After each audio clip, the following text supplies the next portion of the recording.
Dukung terus channel Ketapang TV Jurnal dengan cara di like, comment, and subscribe. Jangan lupa aktifin juga tombol lonceng notification-nya ya.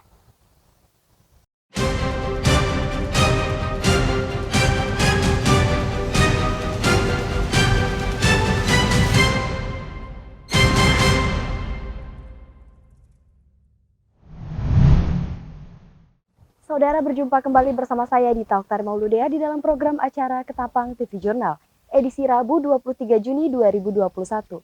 Berbagai informasi menarik seputaran Kabupaten Ketapang dan sekitarnya akan kami suguhkan untuk Anda. Inilah dia Ketapang TV Jurnal selengkapnya. Polsek Sanday ungkap kasus pembunuhan yang terjadi di Kecamatan Sanday pada Kamis 17 Juni 2021 lalu. Korban berinisial A, 43 tahun, dibunuh menggunakan balok kayu oleh kedua pelaku, berinisial MD dan FR yang merupakan teman korban. Yaitu pada tanggal 17 Juni pukul 8.30 tanpa identitas di Dusun Tumbang Pau, Desa Sanday, Kecamatan Sanday, Kabupaten Ketapang. Kemudian dari penemu mayat masyarakat tersebut melaporkan kepada Polsek, kemudian dipimpin oleh Kapolsek bersama-sama dengan anggota, kemudian mendatangi TKP dan melaksanakan olah TKP. Pada waktu itu tidak ditemukan identitas sama sekali. Namun dilakukan olah TKP di sekitaran penemuan mayat tersebut, kurang lebih sekitar 4 meter dari lokasi penemuan mayat ditemukan lentek dari korban. Ternyata korban tersebut atas nama ID 43 tahun, warga Kecamatan Kubu, Kabupaten Kubu Raya, Kalimantan Barat, dan bekerja di sebuah toko bangunan yang ada di Dusun Indralaya, Desa Sanday, Kecamatan Sanday. Berawal dari ditemukannya lentek tersebut, kemudian Kapolsek bersama dengan anggota melaksanakan penyelidikan dan mendapatkan informasi bahwa 1 hari sebelum penemuan mayat tersebut, bahwa warga melihat ada sepeda motor korban, yaitu 1 unit motor Kawasaki Ninja KP 2474 NI yang terparkir di dekat lokasi kejadian. Anggota yang melakukan penyelidikan tersebut sudah mengantongi identitas dan alamat kerja korban dan langsung mendatangi di mana korban itu bekerja. Kemudian menemukan sepeda motor yang ternyata sepeda motor tersebut dibawa oleh pelaku, salah satu pelaku inisial MD, dan pelaku tersebut langsung diamankan. Jadi belum waktu 1x24 jam sudah diamankan 1 pelaku yang melakukan pembunuhan tersebut. Kemudian setelah dilakukan pemeriksaan, terduga pelaku inisial MD ini melakukan aksi bersama-sama dengan 1 orang lainnya yang saat itu masih dalam pengejaran, dan korban di antara 2 pelaku tersebut saling mengenal. Kemudian setelah dilakukan penyelidikan pada hari Minggu tanggal 20 Juni 2021 sekitar pukul 20.30, anggota Polsek Sanday dipikap oleh Satreskrim Polres Ketapang melakukan penangkapan 1 pelaku lagi, yaitu inisial FR di Dusun Terak, Desa Istana Jaya, Kecamatan Sanday, Kabupaten Ketapang. Kemudian pelaku MD melakukan pembunuhan kepada korban itu karena motif kesal bahwa dia tidak membayar hutang pembelian sabu, karena memang ada indikasi bahwa antara korban dengan pelaku ini sama-sama sebagai pecandu narkoba. Kemudian pelaku FR mengakui melakukan pembunuhan dikarenakan keinginannya memiliki sepeda motor milik korban, dan keduanya menghilangkan nyawa korban dengan menggunakan papan dan balok kayu dengan cara memukul wajah dan tubuh korban. Kemudian barang bukti yang diamankan atau yang disita yaitu 1 unit sepeda motor merek Kawasaki Ninja 150 cc nopol KB 2474 NI 3 batang kayu balok dompet korban, 1 lembar kaos hitam bertuliskan Levi's Jeans, ini punyanya korban, kemudian 1 lembar celana pendek warna biru punya korban, 1 lembar baju, dan 1 lembar celana milik pelaku MD, 1 lembar KTP atas nama korban ID, dan 1 lembar kartu pemilihan atas nama ID. Dari hasil penyelidikan, korban dan pelaku saling mengenal dan sering menggunakan narkotika jenis sabu bersama-sama. Korban dibunuh kedua pelaku tak jauh dari lokasi ditemukannya mayat korban. Sudah kenal sama korban? Sudah. Berapa lama kenalnya? Sama kerja. Hah? Sama kerja. Oh, sama kerja. Satu lokasi kerja. Ya. Nah, memang suka sering nyabu. Ya. Nyabunya di mana? Di hutan. Di hutan. Ya. Di hutan. Ya. Nah, kamu yang sering beli sabu siapa? Kamu atau dia? ID? Sama-sama. Sama-sama. Oh, katanya kamu punya utang sama ID. ID punya utang sama kamu. Iya. Berapa memang? Jalan apa? Berapa? Cuma 100.000. 100.000. Oh, cuma 100.000. Ya. Oh, kamu tega-teganya bunuh ID? Apa sebenarnya keinginanmu waktu itu? Yang di utangmu itu apa gitu? Cuma mengambil uang saya, Pak. Oh, ambil uang 100.000 itu aja? Iya. Terus yang mukul pertama kali siapa? Iya. Ini? Iya? Iya. Dia? Loh, yang benar yang mana? Ini bukan ini dia. Kamu atau ini? Kamu di belakang. Berarti dia yang mukul pertama. Iya? Iya. Gak apa-apa, bilang aja. Ya? Iya. Nah. Pakai apa? Pakai apa kau pukul? Balok, Pak. Pakai balok. Iya.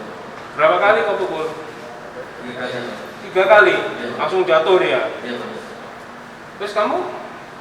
Ya, pakai pisau itu dari Oh, sudah terjatuh kau pukul. Pukul bagian apa? kepala. Kepala. Setelah itu sepeda motor kau bawa kemana? Ya, terus balik besok motor dia Yang keras ngomong. sepeda motor langsung balik rumah. Terus? Besoknya langsung dibawa kerja. Oh, kau balik kerja itu? Iya. Kamu nggak takut orang si ID nyari? Punya motor emang saya tidak hari. Oh gitu. Iya. Kamu kenal udah lama sama ID? Lalu pas kerja. Baru kerja. Oh, satu teman kerja. Iya. Terus kamu apa? Kenapa kok kamu bantu dia? Saya lagi bayar waktunya, Pak. Sama siapa? Sama sini. Sama ini? Iya. Dibayar berapa? 100 sama usut. 100.000. Iya, sama usut. Usutnya? Hisap? Iya. Oh, usut. Kamu ternyata nyabu juga? Saat ini, kedua pelaku beserta barang bukti diamankan di Mapolres Ketapang guna pemeriksaan lebih lanjut.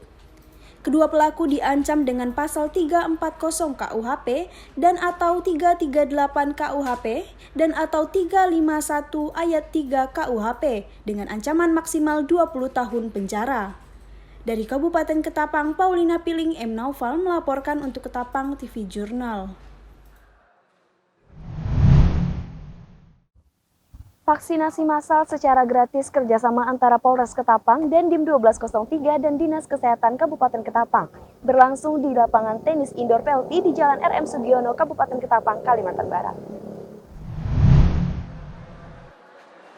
Kegiatan vaksinasi massal ini kerjasama antara Polres Ketapang dan Dim 1203 Ketapang dan Dinas Kesehatan Kabupaten Ketapang, Kalimantan Barat. Dimulai dari tanggal 23 Juni 2021 sampai dengan 30 Juni 2021. Dalam menyukseskan percepatan vaksinasi nasional, Polres Ketapang juga dalam rangka memperingati Hari Bayangkara yang jatuh pada tanggal 1 Juli. Dan Kodim menyukseskan dalam rangka ulang tahun Kodam yang akan jatuh di bulan depan. Untuk kegiatan vaksinasi massal ini, kami bekerja sama dengan Polres Ketapang dan Dim 1203 Ketapang dan Dinas Kesehatan Kabupaten Ketapang untuk melaksanakan vaksinasi massal dimulai tanggal 23 sampai dengan tanggal 30 Juni. Nah, untuk nanti puncaknya, nanti tanggal 26 Juni, itu kita menargetkan 1 juta vaksin sesuai dengan anjuran dari pemerintah. Untuk vaksin yang tersedia di Kabupaten Ketapang, dari Polri sendiri sudah menyiapkan sekitar 2.660 dosis.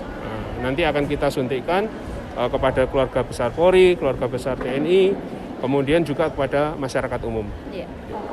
Kami harapkan kepada masyarakat Kabupaten Ketapang, karena adanya vaksinasi massal yang diselenggarakan oleh Polres Ketapang dan Dim 1203 Ketapang, kemudian dari Dinas Kesehatan, untuk supaya mengikuti vaksinasi massal yang kita selenggarakan. Yang pertama menyukseskan percepatan vaksinasi nasional. Yang kedua juga dari Polres dalam rangka memperingati Hari Bayangkara yang akan jatuh pada tanggal 1 Juli. Dan dari Kodim juga menyukseskan dalam rangka Hari Ulang Tahun Kodam yang akan jatuh pada bulan depan. Sebenarnya disampaikan oleh Bapak Kapolres, kita menghimbau masyarakat untuk mensukseskan vaksinasi nasional sehingga pada seluruh warga negara nantinya akan kita laksanakan vaksinasi. Tidak usah takut, namun juga kita menghimbau masyarakat dalam kegiatan ini. Nanti ada jadwalnya kapan masyarakat mau bisa hadir, silakan hadir, namun tetap memelihara protokol kesehatan. Vaksin yang disediakan untuk keluarga besar Polri, keluarga besar TNI, juga masyarakat umum berlangsung di lapangan tenis indoor Pelti di Jalan RM Sugiono. Dari Kabupaten Ketapang di Tauktar Mauludea, Muhammad Naufal mengartakan untuk Ketapang TV Jurnal. Sejumlah mahasiswa yang tergabung dalam Solma Dapar mendatangi kantor Gubernur Kalimantan Barat pada Senin pagi 21 Juni 2021. Mahasiswa menilai kebijakan pemerintah daerah dalam menangani COVID tidak tepat sasaran dan tidak tegas. Dinilai gagal menangani COVID-19, puluhan mahasiswa yang tergabung dalam Solidaritas Mahasiswa Pemuda Pengemban Amanat Rakyat atau Solma Dapar mendatangi kantor Gubernur Kalimantan Barat. Dalam aksinya, puluhan mahasiswa mempertanyakan kebijakan Gubernur Kalimantan Barat atas kebijakannya yang dinilai tak tepat sasaran dalam menangani COVID-19 di Kalimantan Barat. Mahasiswa meminta ada ketegasan dalam penerapan protokol kesehatan yang seadil-adilnya, tanpa tebang pilih baik kepada masyarakat maupun kalangan elit.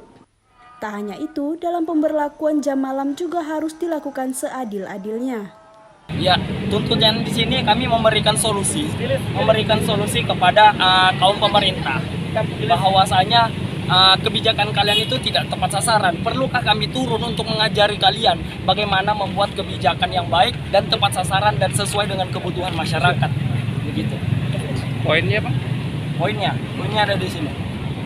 Yang pertama, satu, penerapan prokes harus menyeluruh dan seadil-adilnya serta dilakukan secara rutin dan berkala. 2, melakukan efektivitas pemberlakuan jam malam kebijakan yang dibuat. 3, ketegasan pemerintah Provinsi Kalimantan Barat dalam mengimplementasikan kebijakan yang dibuat. 3, sosialisasi dari Satgas COVID-19 Kalbar secara masif dan rutin agar dapat meningkatkan kesadaran masyarakat pada situasi yang sekarang. 5, menempatkan alat-alat tes COVID-19 yang mudah diakses untuk mengetahui penyebaran COVID-19 secara akurat. 6, testing dan screening secara masif di semua tempat keramaian dan tidak tebang pilih. 7, meminta Kadis Kesehatan melunaskan intensif bagi tenaga kesehatan yang belum dibayar dan terlantar sehingga tidak adanya praktik pungli di balik itu. 8, gencar melakukan vaksin kepada masyarakat secara keseluruhan dan jangan ada yang menjadi mafia di balik vaksinasi tersebut. Mahasiswa juga menuntut pemerintah melalui Satgas COVID-19 untuk memberikan sosialisasi tentang penanganan maupun pencegahan secara masif, sehingga timbul kesadaran dari masyarakat. Mahasiswa memastikan apabila tidak ada perubahan yang dilakukan pemerintah daerah, maka aksi serupa akan terus dilakukan. Dari Kota Pontianak, M. Amarudin Paulina Piling mengabarkan untuk Ketapang TV Jurnal. Demikianlah berita Ketapang TV Jurnal edisi hari ini. Saya Dita Oktar Mauludea beserta seluruh tim redaksi yang bertugas pada hari ini pamit undur diri. Terima kasih dan sampai jumpa.